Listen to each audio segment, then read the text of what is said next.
El título de la charla de esta mañana es Recursos. Recursos. Y tiene que ver justamente con qué recursos nosotros tenemos para enfrentar la vida, para enfrentar las circunstancias, para enfrentar las adversidades. ¿Cuáles son tus recursos? Y para eso vamos a mirar de cerca la historia que nos relata Primera de Samuel, capítulo 17, acerca de David y Goliat.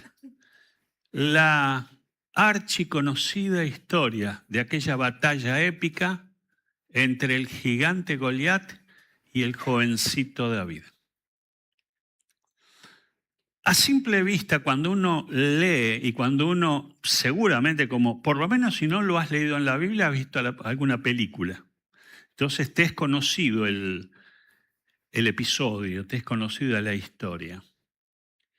Y en síntesis, lo que cuenta esa historia es el enfrentamiento bélico entre estas dos personas, entre estos dos contrincantes, Goliat y David.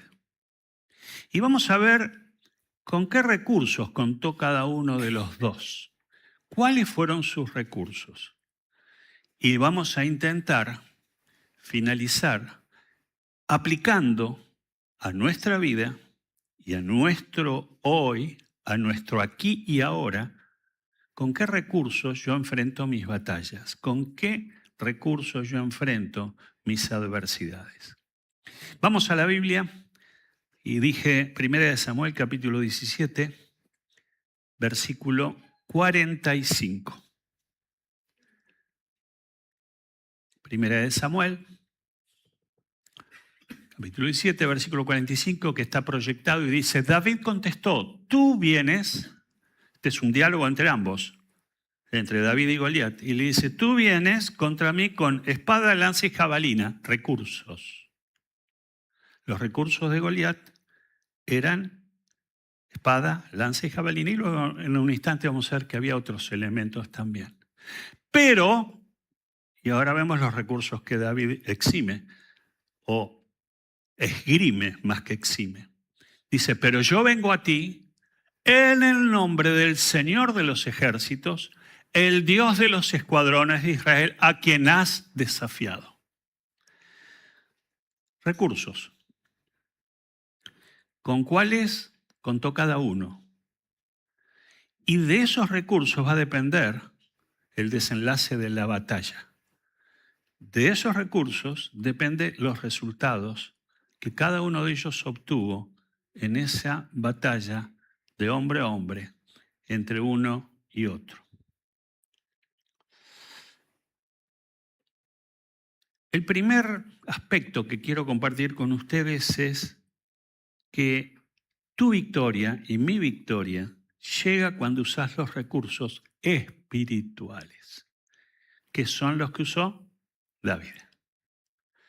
David, vamos a verlo también dentro de un instante, no basó su seguridad en algún arma forjada, no dependió de una espada, no dependió de una jabalina, no dependió de una lanza, no dependió de una coraza, no dependió de un escudo, tampoco dependió de ese ayudante, el escudero que iba delante de los paladines en aquel tiempo.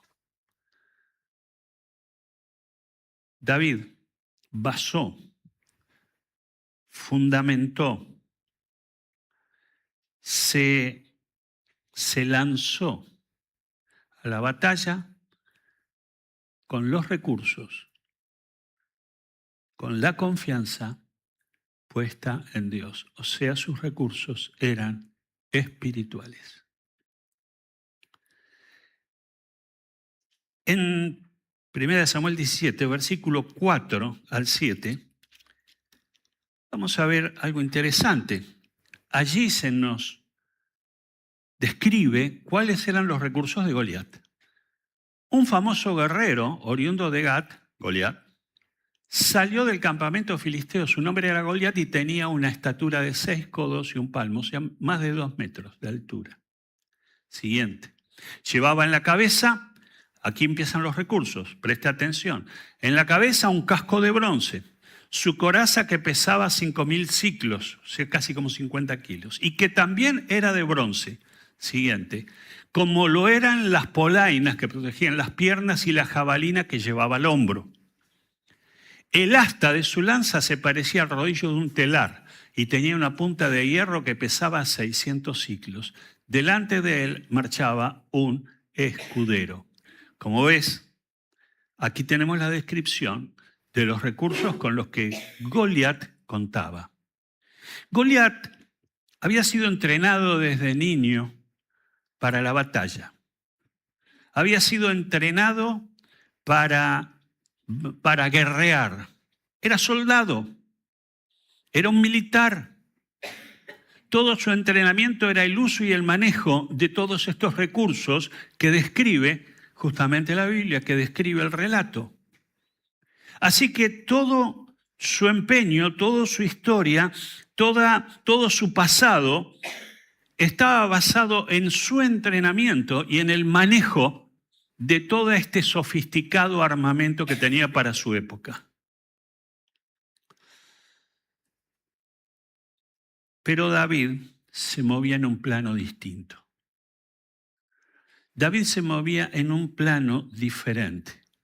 Mientras que Goliat trabajaba, se movía, pensaba y echaba mano a recursos naturales, humanos, de pronto David echó mano a los recursos espirituales. O sea, los recursos de David estaban basados en una relación profunda con Dios, en una relación, en una intimidad con Dios. David había sido desde niño enseñado, pero por su propia iniciativa buscaba la presencia de Dios en forma permanente. No se movía si Dios no iba con él, no actuaba si Dios no aprobaba. Era un hombre obediente, era un joven obediente y había decidido vivir conforme a la voluntad de Dios. Y esto hace que sean diametralmente opuestas las vivencias de uno y de otro. Uno se movía en el plano natural, el otro se movía en el plano espiritual. Y la pregunta que me hice y que me hago y que te hago es, ¿en qué plano te moves vos? ¿En qué dimensión te moves vos? Nos es difícil a nosotros sustraernos de esto. Nos es difícil a nosotros sustraernos del tipo de educación que hemos tenido. Nos es difícil a nosotros sustraernos de la cultura en la que vivimos. Vivimos en tiempos, y especialmente los occidentales, nosotros, tenemos que el 95% de nuestro tiempo está basado en hechos naturales, en el plano natural, en el plano lógico. Cuando uno visita, estudia las culturas orientales, y a pesar que puedan estar equivocados, y que en muchos casos están equivocados, tienen una mayor facilidad y disposición a vivir en el terreno espiritual. Allí se mueven, de pronto, sectas orientales. Allí se mueven distintas búsquedas de encuentros en lo espiritual y que muchas veces son esotéricos o de oscuridad. Pero el oriental tiene disposición o mayor disposición que los occidentales a considerar y a participar activamente en el culto espiritual.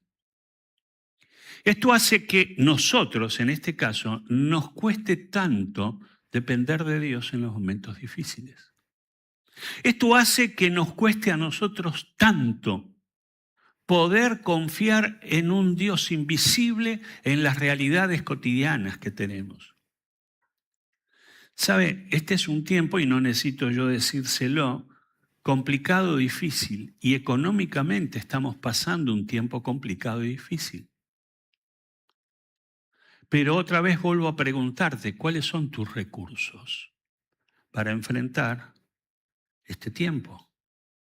Para enfrentar las circunstancias, para enfrentar la crisis, para enfrentar un despido en el trabajo, para enfrentar el no llego a fin de mes. ¿Cómo y cuáles son tus herramientas? En tu trabajo o en tu barrio o en tu familia, con tus amigos. Es el tema de discusión. Es el tema de conversación. No llegó a fin de mes.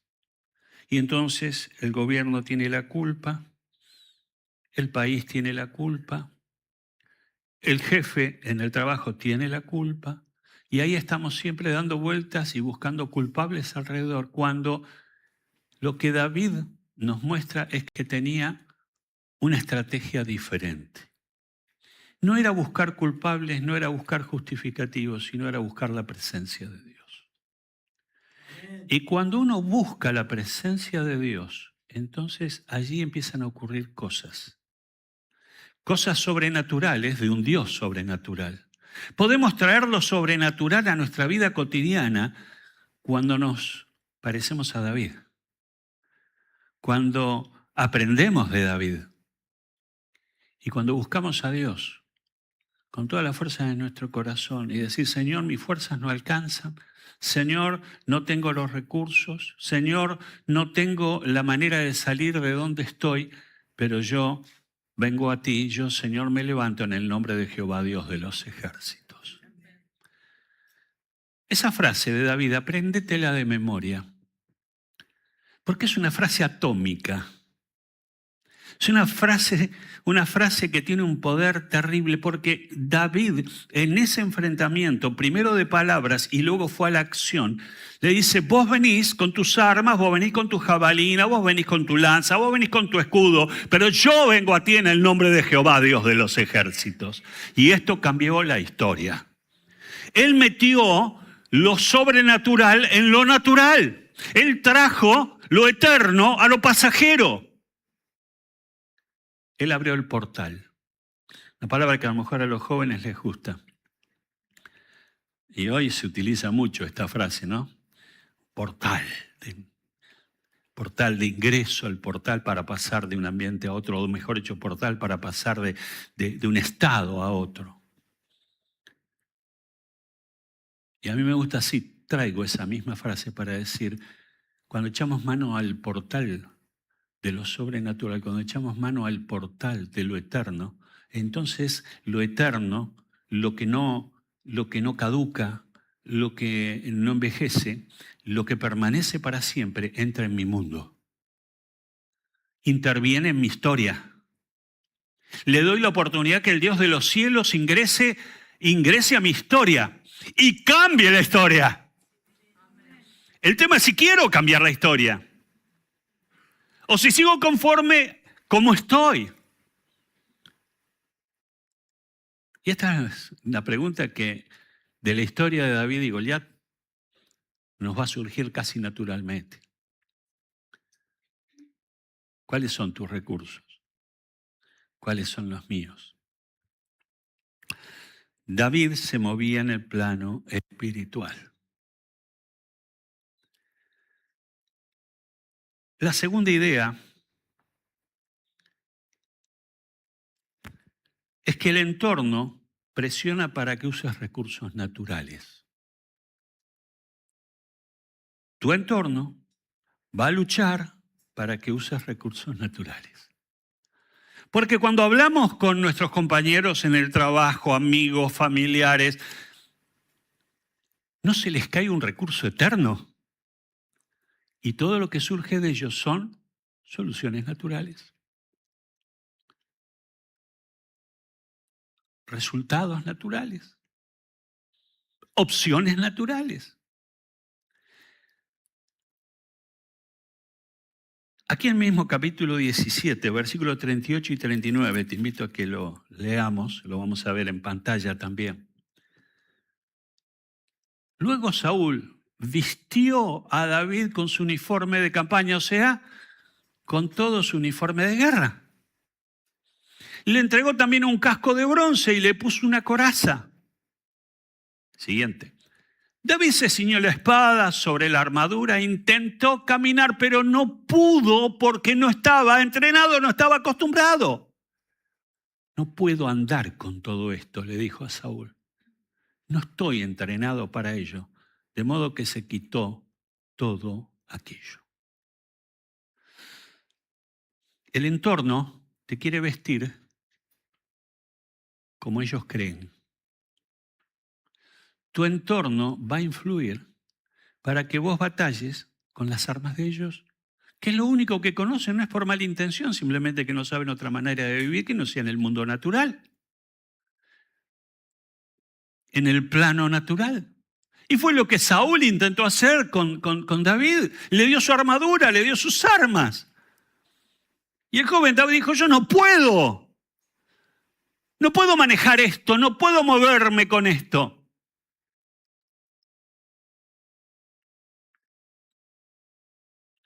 Yo creo que nosotros nos damos cuenta cuando estamos echando mano a recursos naturales, incluso por la influencia de nuestro entorno, nos damos cuenta porque no funciona.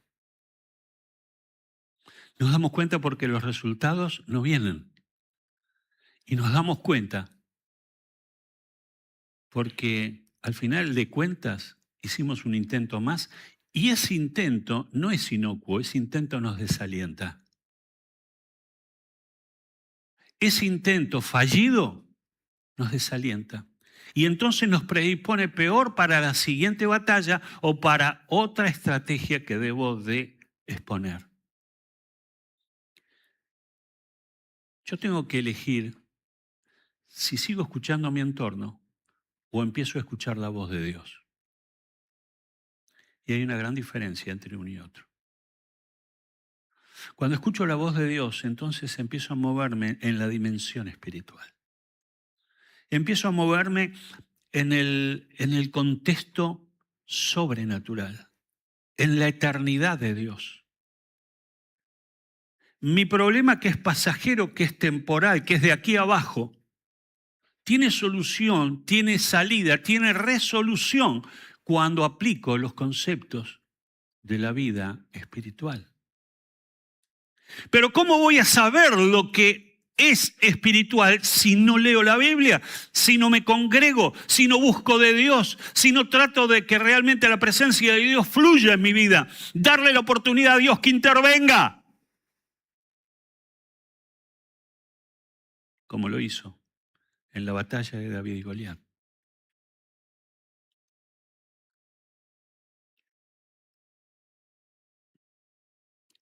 David intentó usar los métodos humanos, pero no estaba acostumbrado.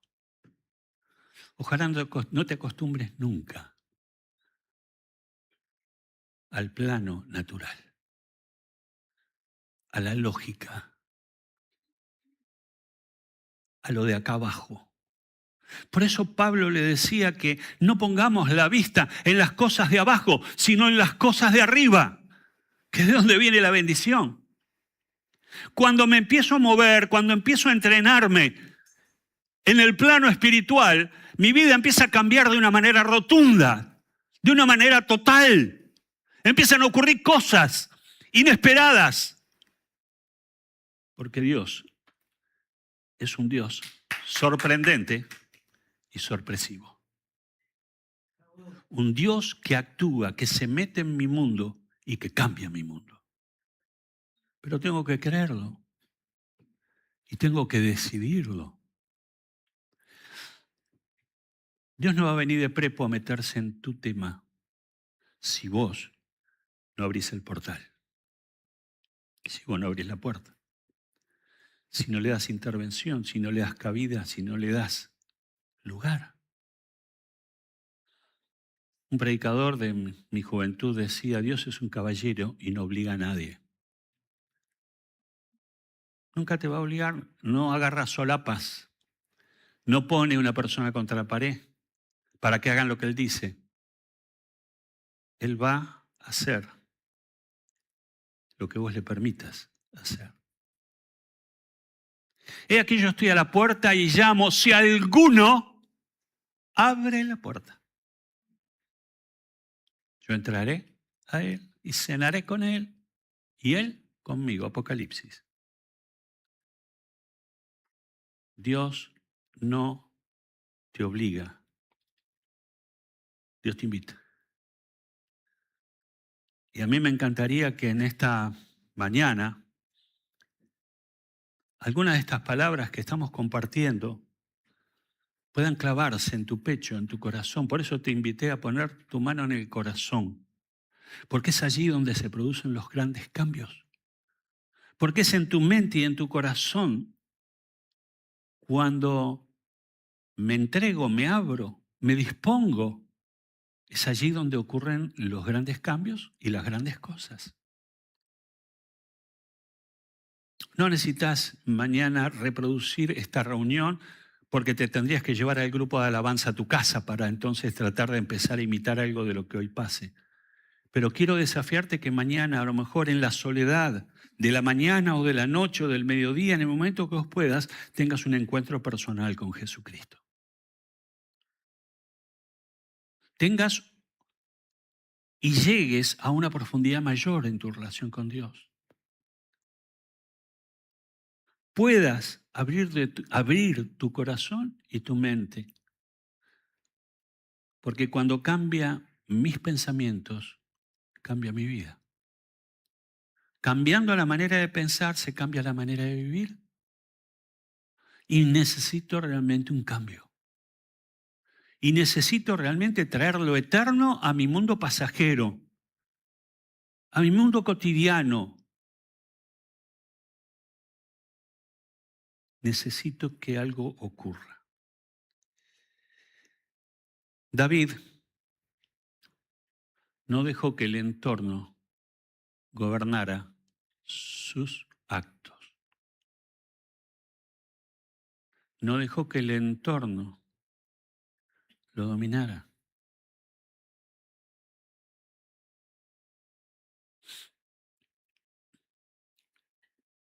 En tercer lugar,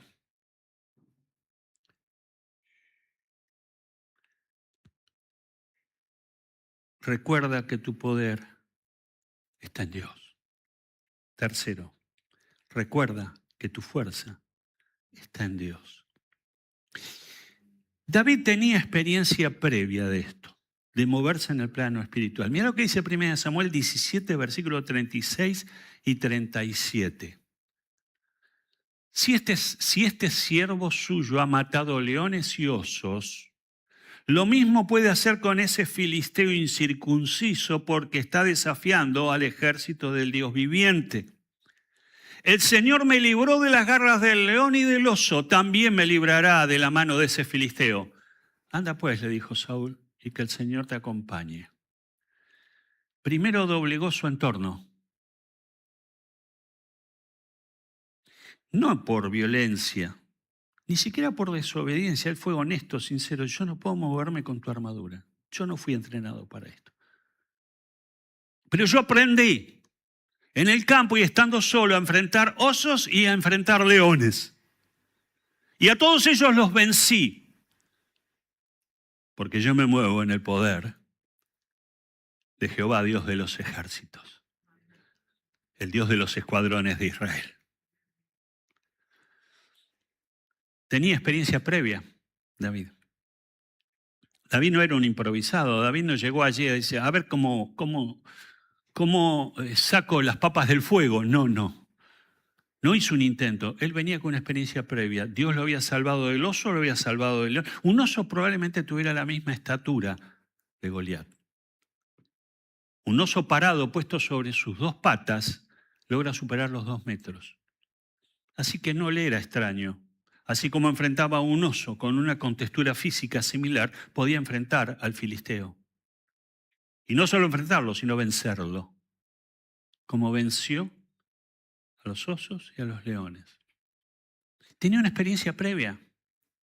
Tenía un entrenamiento previo. Él sabía cómo moverse en esa circunstancia. Y esto lo llevó no a confiar en una destreza particular, porque a veces pensamos que lo que tuvo David era que tenía una destreza con la onda. Recuerdan que él fue a escoger 5 piedras redondas de un arroyo que estaba por ahí cerca, las puso en su morral y a la primera, solo a la primera, pegó entonces en la frente del filisteo, le rompió concretamente el frontal, produjo un derrame cerebral que le produjo casi la muerte instantánea y por si las moscas le cortó la cabeza con la espada. O sea, solución radical. El poder de David no estaba en la onda. El poder de David no estaba en las piedras elegidas. El poder de David estaba en Jehová, Dios de los ejércitos. Y esto es tremendo. Esto es tremendo.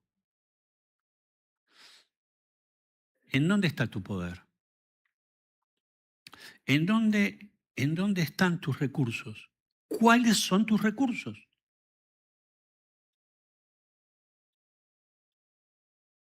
Yo creo que si hoy nos llevamos esto en el corazón, como el gran desafío de esta semana, que para tener recursos espirituales tengo que tener al dador de los recursos, tengo que tener al Señor. Tengo que tener intimidad, profundidad de relación con Dios. Debo de tener esa comunión personal, esa comunión que me lleva a conocer más el corazón y el pensamiento de Dios. Porque cuanto más conozco a Dios, más me conozco yo, más dependo de Él y la gloria de Dios se difunde a través de mí. David tenía experiencia previa de moverse en el plano espiritual. Daniel capítulo 3, versículos 17 y 18 son 3 jóvenes. Estaban en Babilonia. Habían sido llevados cautivos. Eran jóvenes hebreos. El rey Nabucodonosor había sacado un edicto de que había construido un horno, una esfinge, y obligaba a que todos se inclinaran y adoraran a ese Dios, a esa, como diría, a ese monumento que él había preparado. Pero ese monumento tenía la capacidad de que era un horno. Y entonces vinieron algunos y dijeron, los 3 jóvenes hebreos no se inclinaron ante tu estatua. El rey había dicho que quien no lo hiciera, lo iban a tirar al horno de fuego. Y entonces los mandó a buscar, les preguntó, y le dijeron, rey, nosotros no vamos a inclinarnos ante tu estatua. Y dice, si se nos arroja al horno en llamas, el Dios al que servimos puede librarnos del horno y de las manos de su majestad. Pero incluso, si no lo hace, queremos que sepa su majestad que no serviremos a sus dioses ni adoraremos la estatua que usted ha erigido. ¿Qué cartas se jugaron estos jóvenes? Pero qué declaración que a mí me impacta, porque en esta declaración los jóvenes dicen, nosotros solo nos inclinamos ante Dios y oramos y buscamos al Dios único y verdadero, el Dios de Israel. Pero si Dios no nos salva, si Dios no nos saca del horno, tampoco vamos a inclinarnos ante tus dioses porque nosotros servimos a Dios. ¿Tenés esta valentía? ¿Tenés esta decisión? Yo no sé cuál es tu crisis, no sé cuál es tu drama, yo no sé en cuál es tu adversidad, cuál es tu batalla que tenés frente de vos. No lo sé. Pero ojalá pudiéramos llegar a comprender la dimensión de las expresiones de estos 3 jóvenes que dijeron, ¿y si Dios no nos saca del horno?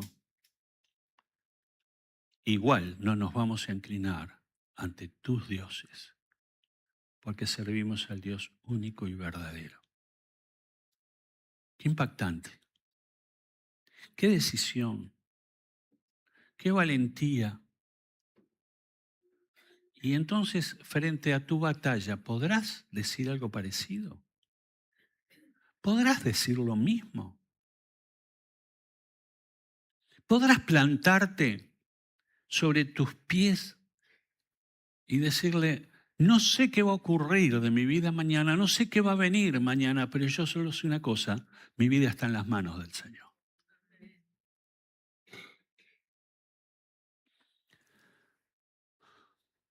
Hay un paso que es imprescindible dar, y es dejar de buscar a Dios por lo que Él me da y empezar a buscar a Dios por lo que Él es.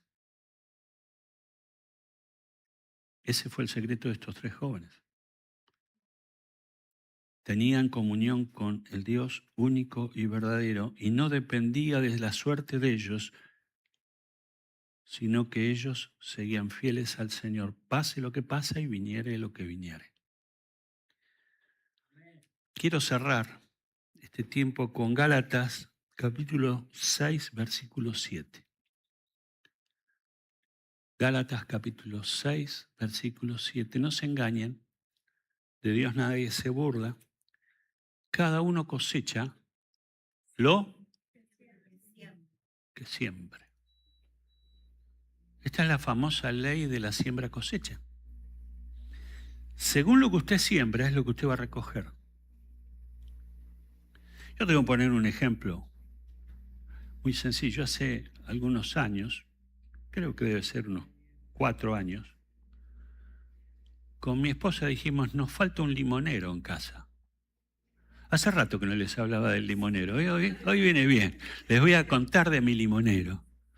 Y fuimos a un vivero en Longchamp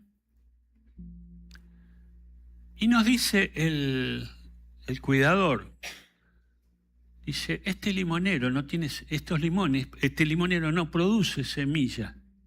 Entonces van a comer limones pero que no tienen semilla. Le creímos. Y es cierto, no tiene semilla, pero tiene unos limones así, tremendo. Usted no sabe la planta imponente que es, no por su tamaño, pero está llena de limones. Yo sé que después ustedes me van a pedir limones y ahí se pudre todo. No, un limón te prometo, por lo menos. Pero, ¿sabes una cosa? No podíamos traernos esa planta que ya estaba un poquito crecida, lo único que tuvimos que hacer es trasplantarla. La compramos como un limonero. No podemos esperar que dé manzanas. No podíamos esperar que dé naranjas. Era una planta que iba a dar limones, porque eso es lo que plantamos. Y este pasaje nos dice que todo lo que usted siembra es lo que va a cosechar. Y entonces la pregunta del millón es, ¿cuáles son tus semillas? Porque según la semilla va a ser la planta, va a ser el fruto. Pero ¿sabe qué nos pasa? Que muchas veces nosotros plantamos o sembramos semillas y después pretendemos que nos dé otra cosa. Cuando un día nuestros hijos se rebelan y no buscan a Dios, es porque a lo mejor no nos vieron a nosotros buscarlo. Cuando nuestros nietos nos miran, no podemos esperar que ellos sean lo que nosotros no fuimos. Y a veces esperamos que sean las cosas así mágicas.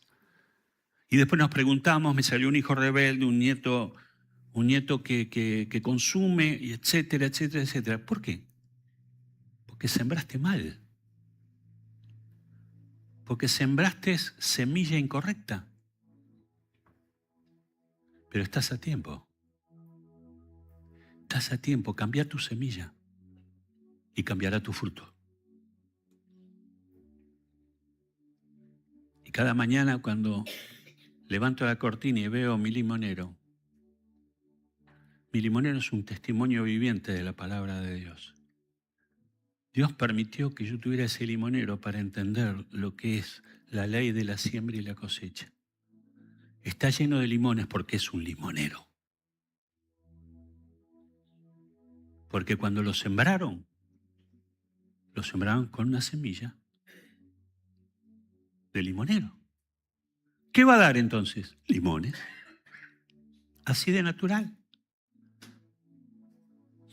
Necesito cambiar las semillas. ¿Te ha pasado alguna vez que compraste semillas, las plantaste y no te salió nada? A mí también me pasó. Y uno espera el tiempo y mira, esperando que salga el brotecito y no sale, y no sale, y no sale porque es semilla vieja. Semilla que no funciona. Y a veces en lo espiritual nos pasa lo mismo. A veces en nuestra vida nos pasa lo mismo. Estamos pretendiendo que salga algo que nosotros no hemos sembrado. Vas a recoger lo que sembraste. Y entonces, mi desafío en esta mañana es, vamos a sembrar la semilla correcta. Recursos. ¿Qué recursos tenés? ¿Los recursos naturales o recursos espirituales? No son lo mismo. Lo natural da a luz lo natural. Lo espiritual da a luz lo sobrenatural. Yo quiero invitarte en esta mañana a que realmente puedas escoger con qué recursos, con qué semillas vas a continuar.